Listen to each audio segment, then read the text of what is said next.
Hey-oh! We've been talking for hours, but now you get to watch. Yeah. Here we are.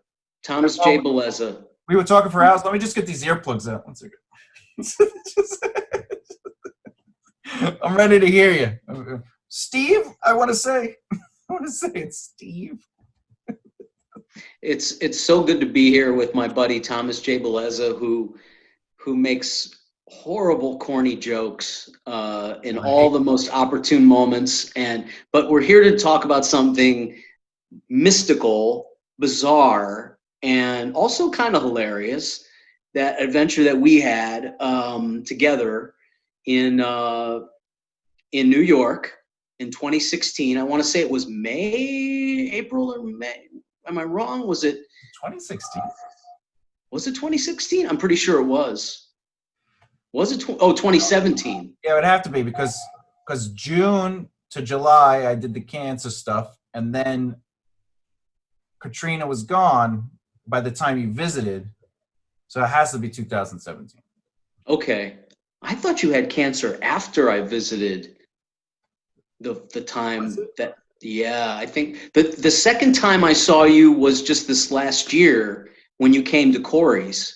But the first time when you set up all those comedy gigs, because you were basically acting as my East Coast representation, and you set me up all those comedy gigs, and we were in Greenwich Village, and we met my buddy Mark Williams, and that was the trip where I came and on Shabbat, and we met in front of the synagogue. So it was 2 seconds actually. I have it in my calendar saying the great and fun Stephen Lolli will be. And this is found. one of the reasons why Thomas J Bellezza is as successful as he is. People out there who are going to be watching this, because he keeps records, he keeps details and records of things. He is a professional. Yeah. A professional, not like me, who is just trying to remember, which is probably why the Bible has all kinds of weird inconsistencies and strange things anyway, because they didn't have people like Bellezza, recording. Yeah. So it says here the 15th to the 26th of May 2016 you were here. There you go. 2016. So I was right. I take back what I said about people like me. I was correct in this one particular instance, but often I'm not. I don't feel I said you were wrong. I was just saying I was not sure. But the evidence shows your original theory. 1 second. Let me just fix something. It says here 2017. Let me fix that. Just because you need to be right. I don't need to be right. So it was 2016. That was when I met you the first time we met in New York. I was just trying to confirm it so we are accurate. That's why I also have the Google map up so we can walk the path we originally walked. Okay, so Thomas, you set me up, I think 4 comedy gigs in the city, and I had 1 comedy gig in Brooklyn. So, which you didn't get to. Well, we'll get to that, right? we'll get to that. But I was kind of newly reached. I was never I was never an Orthodox Jew. I was raised Reform. Which basically meant we went to Sunday school and went through the motions, and I ran away from Judaism as fast as I possibly could. And then in 2015, the last quarter of 2015, I got back into synagogue and Judaism. But by the time I was meeting Thomas, by the time I was meeting you, I still hadn't been in it that long. I was still getting acclimated or reacclimated. And I remember we had set this trip up. You were kind enough to visited my cousin on Long Island. You were kind enough to set up these comedy gigs. And my friend Yankel Ginsberg, a Hasidic rabbi in LA, had given me, he said, I want you to go to this synagogue and I want you to take this dollar. He folded the dollar up into this like little origami shape, and he handed it to me, and he said, I want you to take it and give tzedakah in this synagogue where we ended up meeting. But because I was sort of more concerned about the comedy gig, truthfully, that was what was on my mind that whole time that we were together. I was first concerned about the comedy gig, second concerned about meeting you, Third, concerned, no offense, third, concerned about delivering this dollar to the synagogue. And when I came out from the train, I was literally right in front of the synagogue. Yeah. And I was going to go give my dollar, and it came to my attention that it's Shabbat, and I can't go give the dollar because we can't give tzedakah on Shabbat anyway. The dollar never got delivered. What's a tzedakah and what's a Shabbat? Shabbat is Saturday. It was a Saturday, was the day we met there. Mm-hmm. It hadn't gotten dark yet, so it was still the day God rested. So all Jews don't give tzedakah, they don't work. These are mostly rabbinical laws. Some are biblical, but what's a tzedakah though? What is that? Tzedakah is charity. So that dollar is a charity. We take the dollar, you give it to charity to the synagogue, and you're elevating it to God. So you're doing something with the money. That's the mystical meaning behind the tzedakah. Yeah, because it's the same thing when you say a prayer over food. So if you say a prayer over the food, it's the same thing. Say a prayer over the steak, a prayer over the bread, you're elevating it to God. Okay. It's not the bacon. Definitely not the bacon. You don't pray over bacon and certain shellfish. You just yeah, or no cheeseburgers. Shellfish to do something. No cheeseburgers. No, don't do the cheeseburgers with bacon. You just all right. So you weren't even allowed to give the dollar, is what you're saying. Right. I had come on the wrong day for the dollar, but when I came up from the, again, from my memory, I come up from the You're correct. It's directly train. in front of it. I come up from the train, and there you are, standing right there with an Orthodox Jew. And I think you had a hat on of some kind. I believe you may have, or it was raining, and you might have had something covering your head. Oh, the black hoodie, the black hat. Okay, you had a black hood or a black hat. Yeah. And you looked like a rabbi. You're welcome. And funnily enough, the guy who was talking, I just kind of put it together as a humorous thing that they think you're Jewish and they're talking shop with you and getting to know you and figuring you live in the neighborhood and you're part of the community. Yeah, he asked me several community. times what my Hebrew name was, and I was like, Thomas.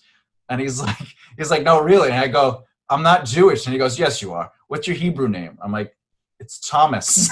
he's like, no, really, you can tell me, we're family here. And I go, no, we're not. And he didn't believe me. He refused to believe me. And then he started asking me if I was like interested in having children. I said, why? And he goes, well, because God wants us to have as many kids as possible. I go, I can't even feed my dog. Why would I want to feed children I don't want? And he's like, that's not very Jewish of you. And I go, that's what I'm trying to tell you here. I am not. He thought you were messing with him. He thought you were, because you were also laughing as all this was happening. I'm sure there was some, you weren't annoyed, you were amused. And you were waiting for me, right? Yeah, I honestly, I wasn't laughing though. I was playing into it without lying. Like I never said I was Jewish, but I was like, I said my brother is a rabbi, which is true. And I go, but that right there was a mistake, because as soon as you said that, everything else was like Charlie Brown's teacher. Once you told him your brother was a rabbi, he's like, where does he practice? I go, the penitentiary? I don't know.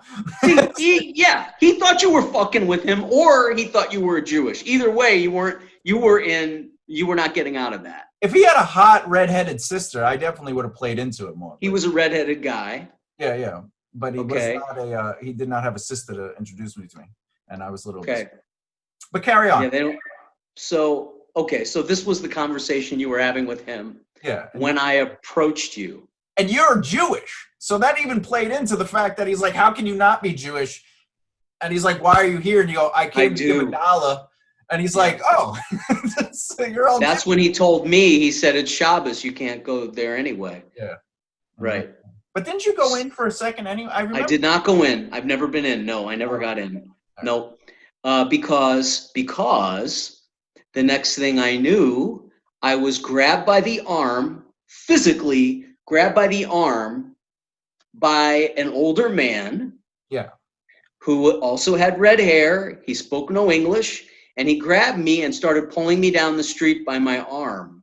Wait, back it up. So this Okay. guy was the father of the Yes. guy I was talking to. Yes. And that made him comfortable. That quickly became apparent. Yeah. Because the young guy This was said apparent.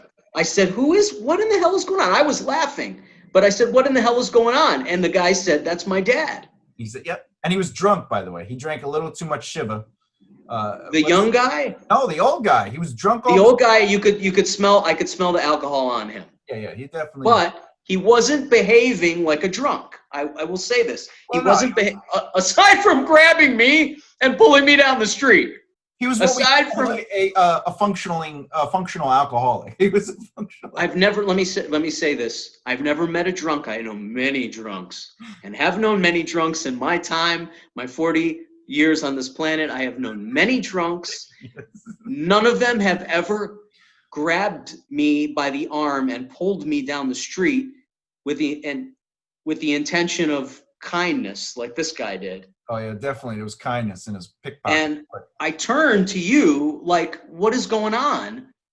And you follow. I said, I don't remember exactly the transaction, but we came to. Go ahead. You said, out of respect to him, basically being an older. I don't think he was a rabbi though, but he was a rabbi. Oh, he was yeah, because he had the yeah. But I think if I remember correctly, you basically, out of respect of him being an elder rabbi, you were like, let's just follow him. Let's just go.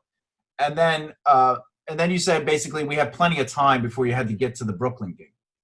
So I was like, yeah, whatever. This is your thing. I'll come along. And we left the Sun. The Sun didn't come with us. And we walked down the street. Not far. Not far. Let's see. Oh, you're going to, yeah. I am now Google mapping the walk. Wow, it was a pretty far walk. We definitely walked to the second.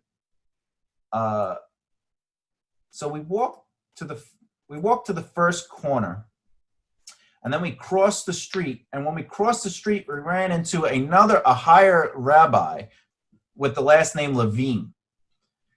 Really? I don't remember this. And what happened was they stopped, and then the old guy. And then the new old guy, the Levine rabbi, wanted to do a prayer for us. So he ended up taking his hat off and giving me his yarmulke and making me wear it. And then he wore his hat again. And then we did like a quick Jewish prayer circle.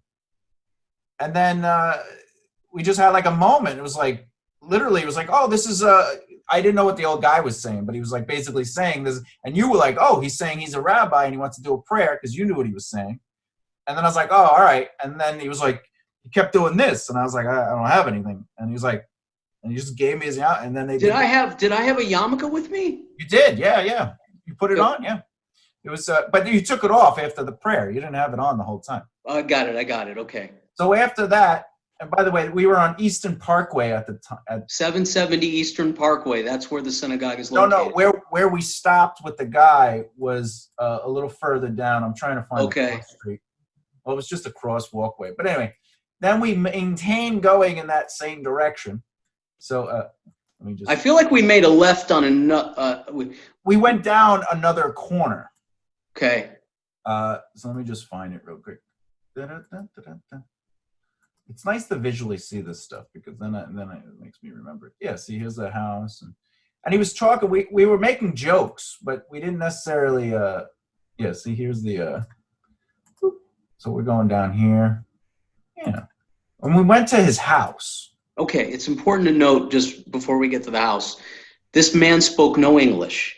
He was Russian. He was a Russian. He spoke no English, and it was Shabbos. So I don't remember his name. I couldn't get his information. It would have been a violation of biblical law to pull out my phone and take his information in his presence on Shabbat. This was an ultra-Orthodox guy who would have been mortified by that. So I kept asking him, can you tell me your phone number and I will call you and keep up. He goes, no. He couldn't understand what I was saying.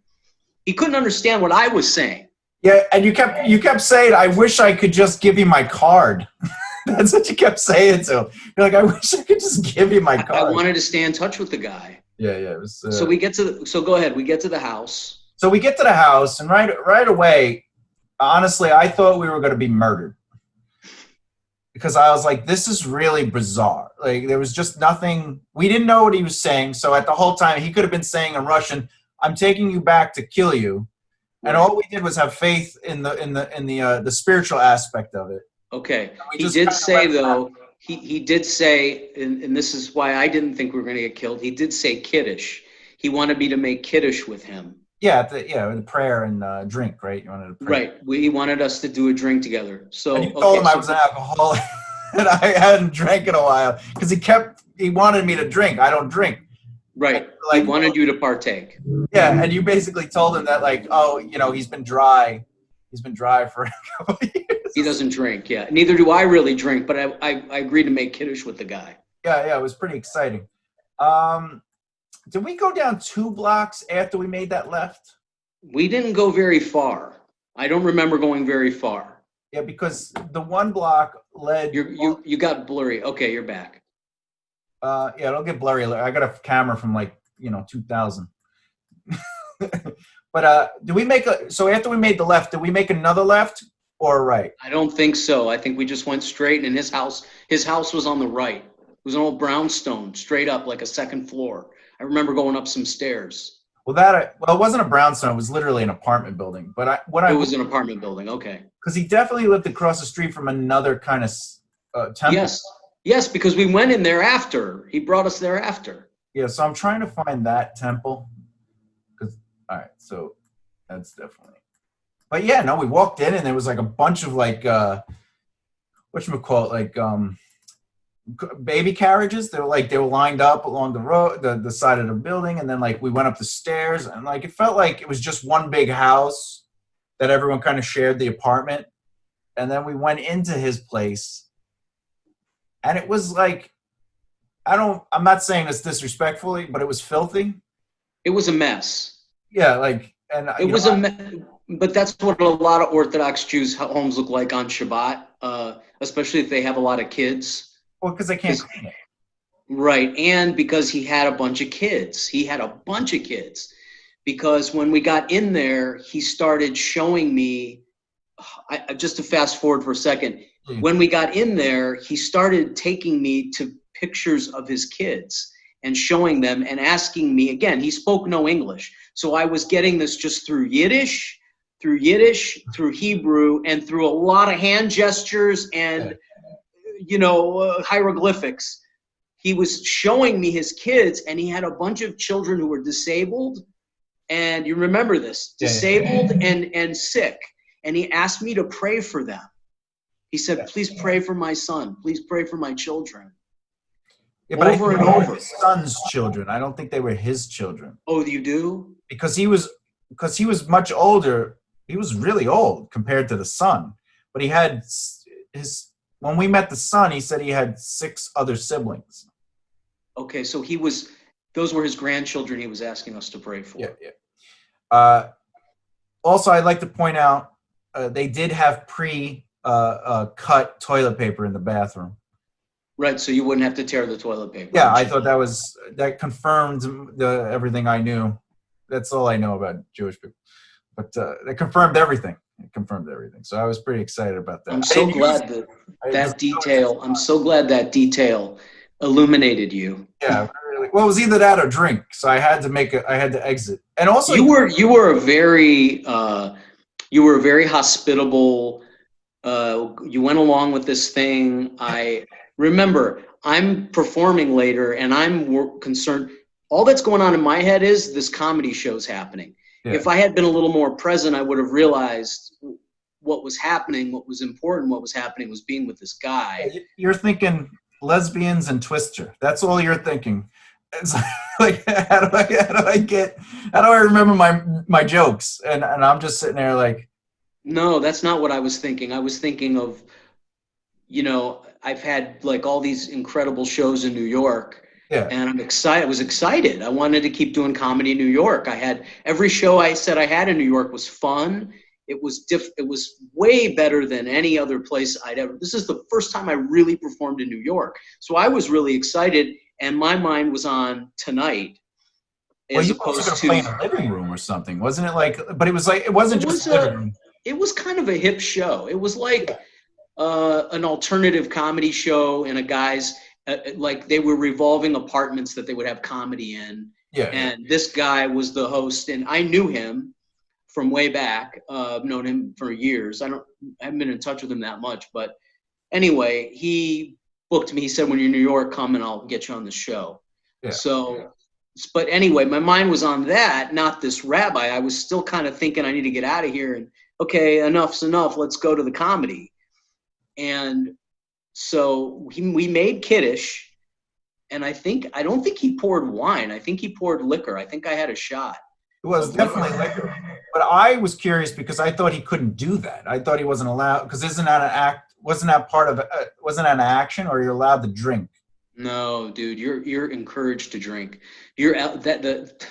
That's all they do on Shabbos and in the day is they drink and eat. I mean, no drinking is that's high elevation. Every time you take a drink, one of the things is they're always trying to get me to drink out here, and I don't drink. So, but this was a special occasion. The guy seemed to be so important to him for me to be doing this with him. And, I just was not presently aware of, he couldn't communicate with me. So whatever was going on, whatever was superseding and he wanted us to be there for, was completely not consciously sinking in on me at the moment, Yeah, but I think the way I was seeing it was that we didn't have to understand what he was saying. I think we were there on the pull of nature. Like, I think it was just, we had to be there.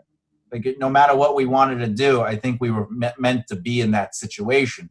Did you know that in the moment? Oh, yeah. No, we talked about that after we left the second thing. I was like, oh, it was a completely, like, because I was just absorbing it. I was just letting it happen, and I was like, don't question it. I never once felt like we should leave. I think you were the one that actually at one point was like, do we have time? Should we go? And yeah, that's why I'm saying that, to illustrate that's where my mind was. Yeah. Was on getting to the comedy show. And even when we were in his house, I pretty lucidly remember saying that to you. Okay, man, saying to the rabbi, hey, thank you so much. We're going to go. And then he wouldn't let us. He goes, no, we're going across the street. Come, however he was saying it in his Yiddish, in his broken English. And then he took us across the street to the synagogue right across the street from him, which looked like it had like Corinthian columns, and it looked like an old courthouse from the outside. No, right? The outside was pretty basic, and it had a ramp that went up. It was like, it was nothing fancy about once you walked in, though, it was like a huge hall. Right, but it wasn't fancy. I'm not saying it was fancy. I'm saying it didn't look like a synagogue. Yeah, it definitely didn't look like a synagogue. It was, and the inside, it was huge.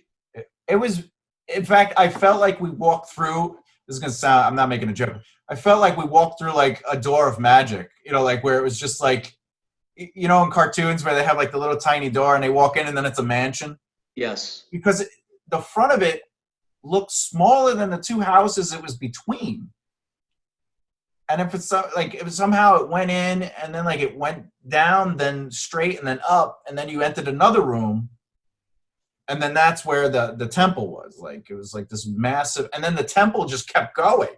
It just had pews just straight. Yes. It was very big.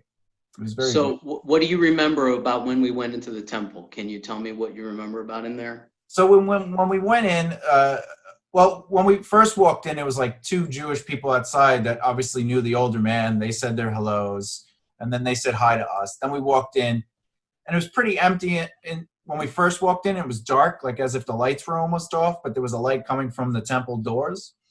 And it was pretty much not stone, but a hard floor. It was a hard floor. And, you and I were like, this is what's going on. Like, you and I were just like, this is just getting crazier and crazier. And then we walked in, and the first thing I remember is the old guy kept going, and we kind of stopped and just like kind of took everything in. And then you went down to the old guy, and then he said, hey, sit, there's going to be prayer and everything. And I don't remember it being a full congregation. It wasn't a lot of people there. No, there were not. And then one of the most interesting things that happened was they did their prayer quickly, and then they walked around with the wrapped Torah, and they let everyone touch the Torah. I remember that distinctly because I'm like, well, I'm not Jewish, and the guy holding it was like, just touch it, and I was like, all right, and it was pretty intense for me, because I've never experienced that, and it was just, they were very welcoming, and then they did. It wasn't even that long. We were not there that long. It was just sort of like, oh, and you, if I remember correctly, you went and prayed and cried. You did some sort of prayer with someone, or you went away from me, but I saw you praying with somebody, and then when you came back, you were crying or something, if I remember correctly, because it was emotional for you. And then as we were going, there was a younger gentleman, obviously a Jewish gentleman, and he was like, by the way, you guys could come here anytime you want. And we're like, oh, I was like, but I'm not Jewish. I kept saying it all night, and the guy's like, that's okay. You're still welcome here. And I was like, oh, all right. Like it was very welcoming. It was very nice. And then that part, I think, was I think you were most focused in that moment, is when we were in that temple. I think that's when it hit you, that, because I distinctly remember us leaving and you were saying something about this had to happen. Like you felt something when you were in there, and it just changed everything for you, which in turn changed the whole night. The whole night ended up not being about a comedy show. Like we didn't even get there, ultimately. And but you and I got to talk, we got to connect, and then we mostly talked about what happened. We took a long walk, by the way. Yeah. But I want to go back to the synagogue just for a second. Your memory is pretty good.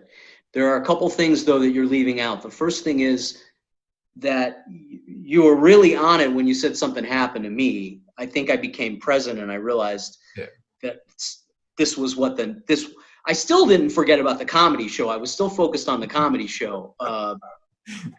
What an idiot I am. But the rabbi said, go, he pointed to the ark, to the bima. He said, go up and pray up there. Go pray up there. I mean, he didn't say it in English, but I understood what he meant. He goes, go up there. And I went up and I said the prayers that I know in Hebrew. Every prayer I know in Hebrew, I said up there. I walked up all the way to the ark where the Torah is stored, and I said, now the sun is going down, so Shabbat is almost over. It's not dark out, but it's getting toward the end of the day now, right? And Shabbat's over at sundown. At sundown, 3 stars have to come out. That's the rule. So we could have still had an hour when we left there. It might have still had 30 or 40 minutes before it was officially not Shabbat anymore. But, are the 3 stars the wise? Like, what's the 3 stars? No, I don't know what they represent, but I just know it's 3 stars. That's how you know when you can start working and, turn the lights on and off or whatever. So he called me up. He said, go up there and pray. And I went up and prayed, and that was when I was moved to cry. Mm-hmm. Something happened. I just knew something was going on. I was in the presence of the Holy Spirit, or whatever you want to call it, whatever God's presence is. And I came down, and I knew you could see that something had happened. And then the Torah came out. Yeah. Then the Torah came out. And the old guy, the redheaded, he motioned to me to kiss the Torah. He said to kiss the Torah. And that was when I knew that there was some transaction between he and I. There was something that he knew. I got the feeling there was something he knew that I didn't know about me and him, or whatever, or me and you, or whatever. And I kissed the Torah, and then you and I said the Shema together. We said a Hebrew prayer. Yeah. I told you to repeat after me this prayer. I don't know why I was moved to do that, but maybe everybody was doing the prayer. I don't exactly remember why, but I opened the prayer book and I said, just repeat. You said, I'm not Jewish. I don't know these. I said, don't worry. Just repeat every word I say, and that's it. And we did that. I think we did the Shema and the V'ahavta, which is pretty long. That's a pretty good amount of Hebrew. Yeah. And we left. Yeah. And that's when they said to us, you're welcome here anytime. Yeah, and what was interesting was you were basically telling me that just recently you started really kind of connecting with your faith again. You were doing prayers and you were like, getting back into it. And then this happened, and if I remember correctly, when we left, you were basically saying like this kind of solidified it for you, as if like, you know, as if something was telling you were on the right path again, and that you were finding your way, and that, you should be doing this. Like it wasn't. It was basically, that was the context of what I remember us talking about, where you felt Well, you safe. okay? You felt Yeah. I don't know. I don't know if that's it. I think I was going soft on it with you because I didn't want to freak you out. oh. That something kind of terrifying had happened to me, and I didn't need that experience to go back to Judaism or anything. What I was processing was that rabbi had sensed maybe the rabbi just wanted company. I mean, really, who knows? He just might have wanted some company. He might have thought we were some Jewish guys. You certainly look like one, and I had the yarmulke, and I am one. Yeah, my beard was thicker, by the way. And the beard was thicker, so you look like a hoss. It was like monstrous. Totally. Yeah, and I didn't look like a hipster. I look like I literally had the curl. My hair was curly, and like. Yes, you did. You looked like a rabbi. Yeah. You absolutely looked like a rabbi. But after we left that synagogue, I knew that it wasn't really until much later that I thought about and meditated and thought about this experience I had with you, and I realized that it was much more important than I understood when it was happening, to be honest. Yeah. Then we left and we went to catch the train, this turns into a Bill Murray movie. We went to catch the train, and I had I would describe what I had in this next part of the story as a real New York experience. This was a real New York experience. You want to know what New York's like? This is what it's like.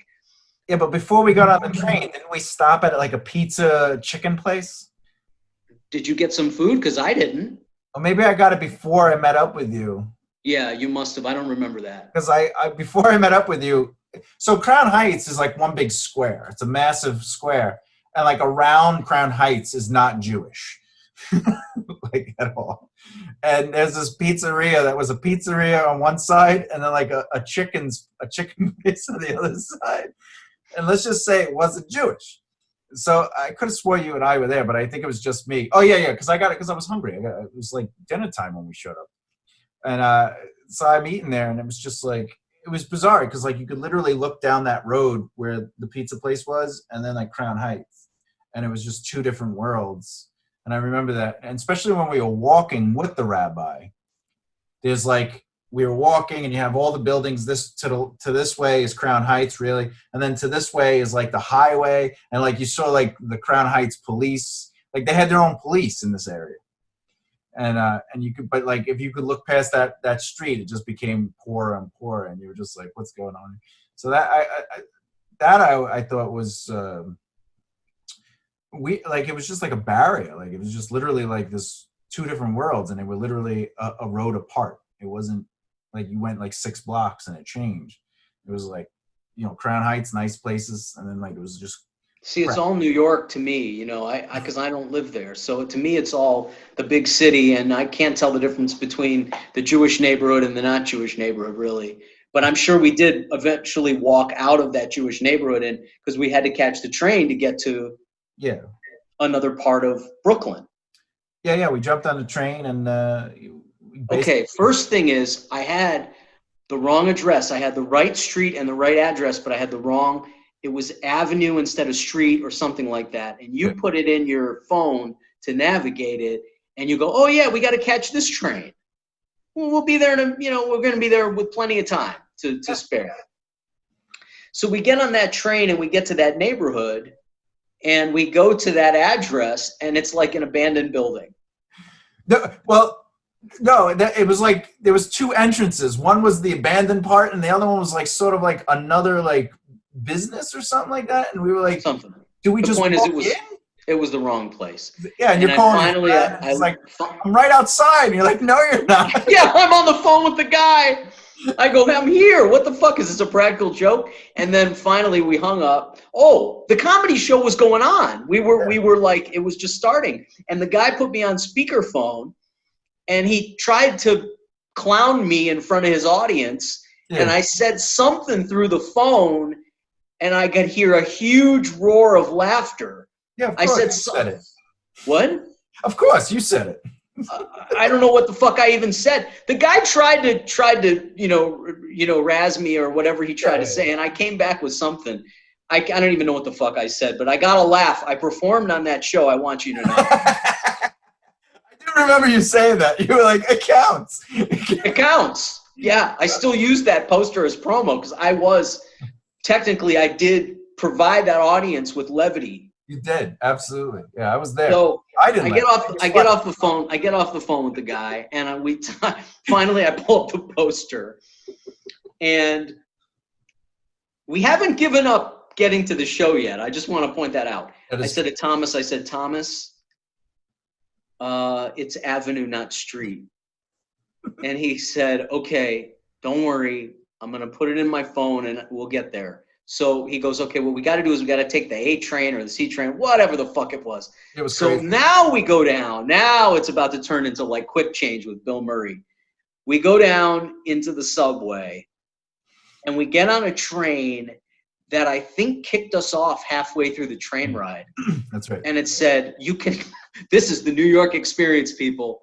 I want you to know, you think you've gone to Times Square and had the New York experience?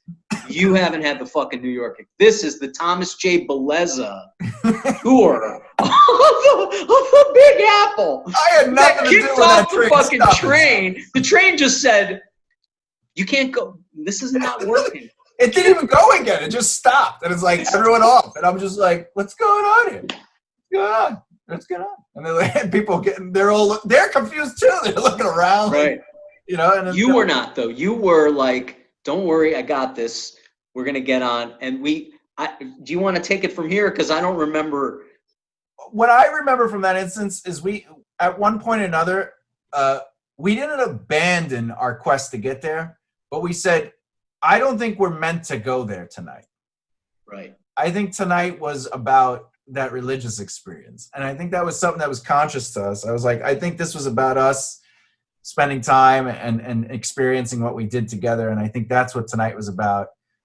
And then maybe this time that we had to travel, for me, especially afterwards, I was like, maybe this time was for us to kind of like absorb what had happened and not let it be deflated by something as mundane as just another comedy show in the grand scheme of things.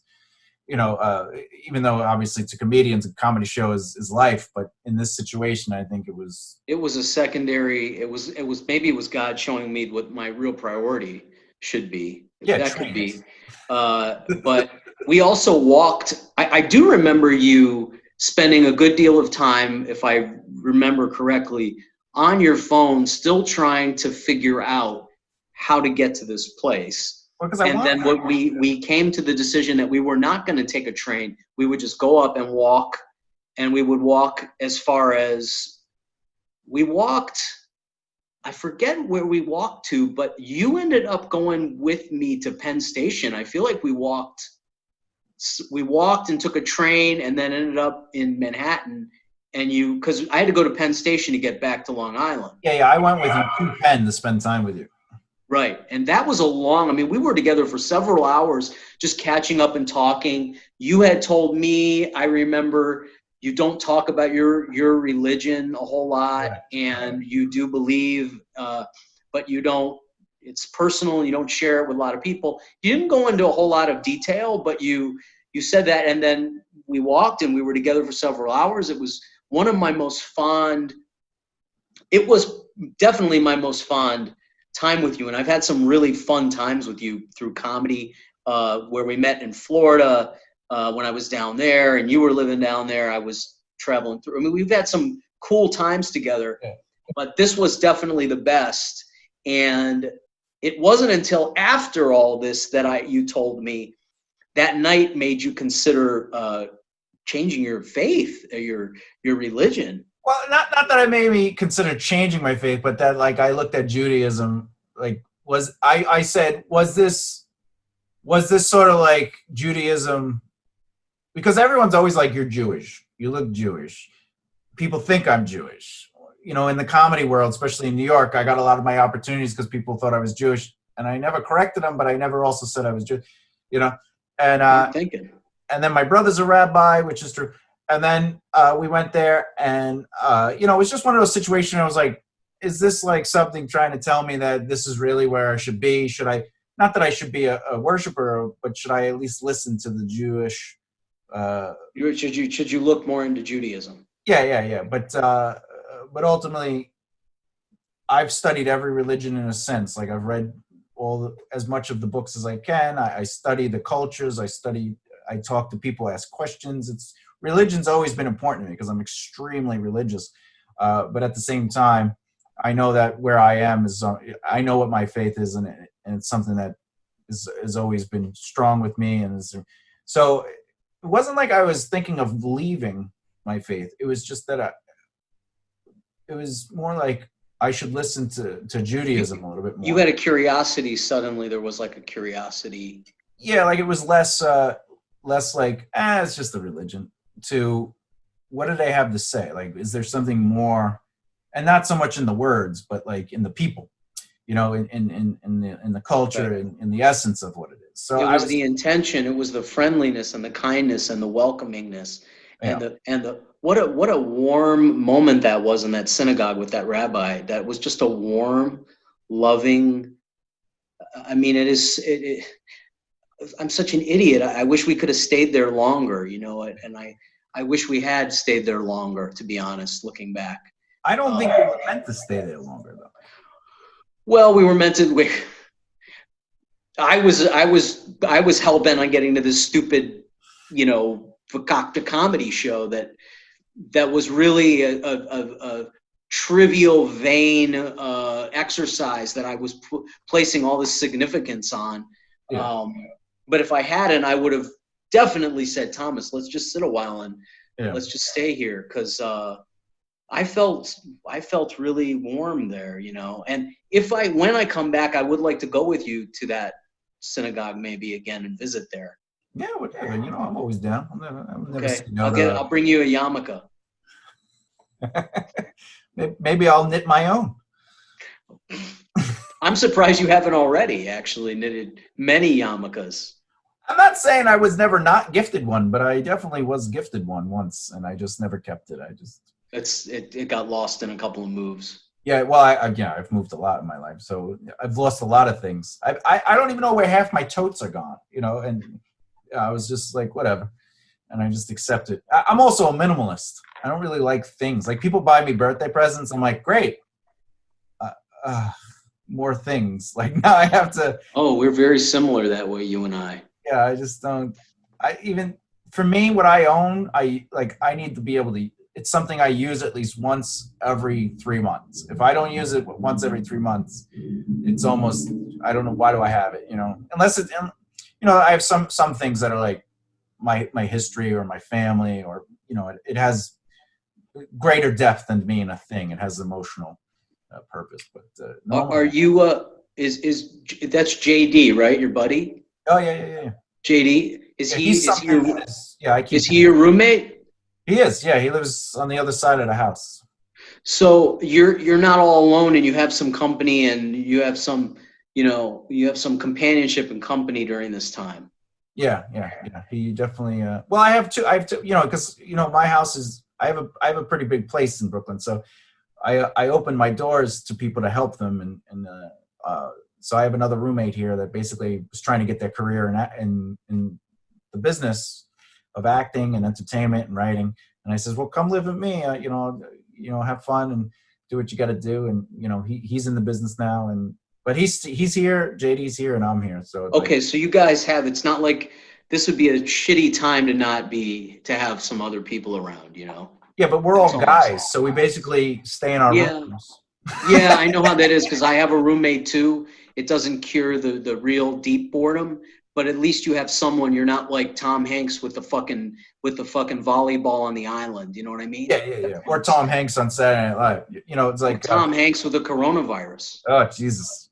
Did you hear Eddie Pepitone's quote about Tom Hanks after he got the coronavirus? No, what happened? Let me hear this. He said Tom Hanks has everything.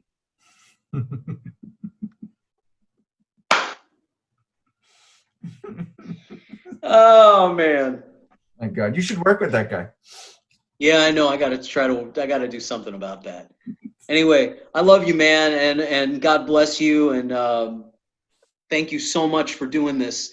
Better late than never. Well, you know, ta-da, you know. Yes, my cousin Corey. Yeah, my cousin Corey, as I told you, he passed. Yeah. We'll talk more about that, but his passing was what kicked me in the ass to hit you up and talk about this, because it was the visit to him, to come out to visit him, and you that brought me to New York to begin with. And I just very much appreciate you, and I'm just really excited to be able to put this out. This is going to be a special. So it's being produced, and you will be accredited as a segment producer on this. On IMDb? On IMDb, dude. On IMDb. This is going to be a special episode of a online talk podcast thing that is being produced for me, and you are the only guest on that. I have just me and you. Everyone else is a round table, but this was special. You are a special dude, and I didn't want to make this like a morning zoo. I wanted to make this kind of a more unique, thing for people to listen to, a little more thoughtful thing. Yeah, and it was. I had fun. I enjoy hearing my friend talk, bringing up memories, and obviously, if we were both Moses, we would have also gotten lost in the desert for 40 days trying to get to a comedy club. So, it just worked out. That was right around Passover too, the Passover season. Yeah, that was our Passover. Yeah. You and I were like Moses and Aaron, leading nobody, just us. Through Brooklyn. Lost in Brooklyn and went on our way. Lost in Brooklyn for 4 hours. It was crazy. Jewish. It was meant to be. It was meant to be. Definitely was meant to be. All right, my brother. Thank you so much. And we will be putting this out. I will be tagging you and giving you promo and all that great stuff, and something else to promote, right? Do you want me to send you a headshot from 15 years ago to use as promotion? Can you send me your promotional photos from your days in the adult entertainment? Yeah, absolutely. It's a black and white photo. It's before you were Thomas, when you were Thomasina. Yeah. I was Teal Steel.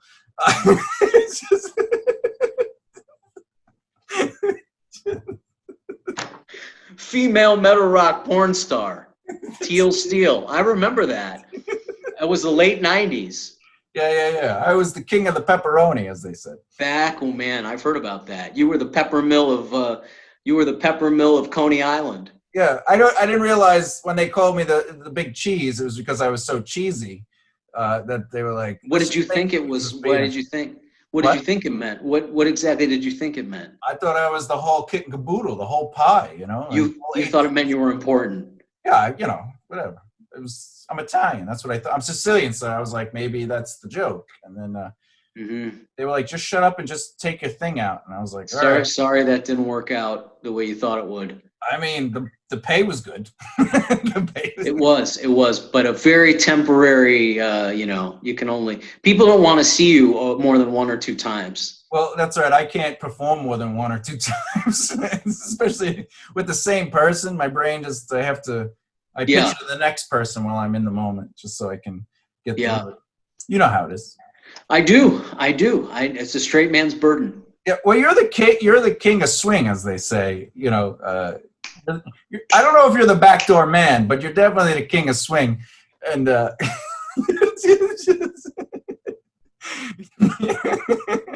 That's a swing song. I don't know if you know. I know. I was doing my best impersonation of a lounge singer. That's good. You were like the next Frank Sinatra if he was found and is dead. So you were doing good on that. Lace. No, coins in a fountain. I'm singing before black people got into entertainment. Do you know he started rock and roll? I don't know if you know this. He started as a cover singer. Frank Sinatra. He was 16 years old. And he was doing cover songs. Yeah. And I think every song was a cover song. He never wrote a song. No, well, what I mean is like he was doing other successful, and like he was doing Italian clubs, and they were like, "We like you," and they helped him with his career. It's great. Yeah, very true. So all you got to do is cover comedy, and your career explode. What I inherited from my grandmother, may she rest in peace, my amazing grandmother, who loved Frank Sinatra, and my inheritance was the unauthorized biography of Frank Sinatra by Kitty Kelly. So those of you out there, don't think that I had it hard in my life, because I inherited the unauthorized version of Frank Sinatra, in which I read that Frank Sinatra inherited a tremendous amount of money and property from his mother. Yeah. Anyway, all right, I think that's on that note. Wait, you don't want to know what I inherited from my grandmother? Yes, I do. What did you inherit from your? I thought she was still alive. No, she passed away, and I inherited her nipples. I have them. They look just like hers, and I get the to big have cheese, people. The big cheese. I thought that was the best joke I could say tonight. I just on that moment, on that note, thank you for tuning into this show. My friend Thomas J Bellezza and I, an Italian Jew, and an Italian who people think is a Jew. Yeah. You know what Lenny Bruce said? If you're Italian and you're from New York, you're still Jewish. That's right. That's right. He also said, please get these handcuffs off me, but that's another story. All right, my man. Okay. I'm going to hit the button. Peace out. Thank you. Talk to you soon.